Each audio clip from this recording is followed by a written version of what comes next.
හිරුකුමරු ආදරේ ගෙනල්ලා ටෙලිනාට්‍යය දැන් සිද්ධ වෙන්න යන්නේ ප්‍රේක්ෂකයෝ හැමෝම ආසාවෙන් වගේම කුතුහලයෙන් බලන් ඉන්න සෑහෙන තීරණාත්මක හැරවුම් ලක්ෂයක්.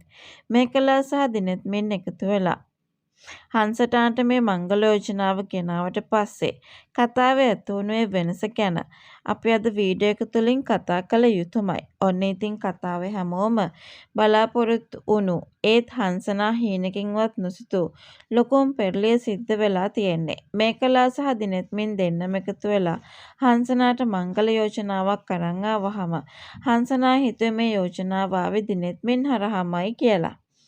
ඒ වෙලාවේ හංසනාට දැනෙන සතුට වගේම ඇති වුණු ආඩම්බරය ගැන අපිට කතාවෙන් පැහැදිලිව දකින්නට නම් ලැබුණා.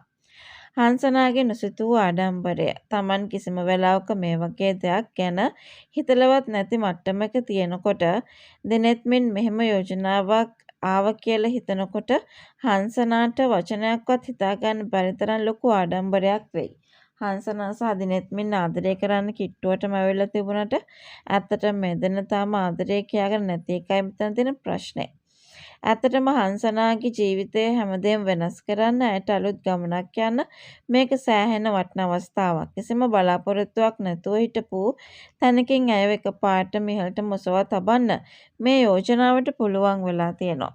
හැබැයි වැඩේ තියෙන්නේ එයා ඉස්සරහට දැනගන්නවා මේ දුල්න ගැන තමයි යෝජනාව කරලා තියෙන්නේ කියලා. අන්න එතකොට නම් ඇයට කේන්ති යන්න පුළුවන්.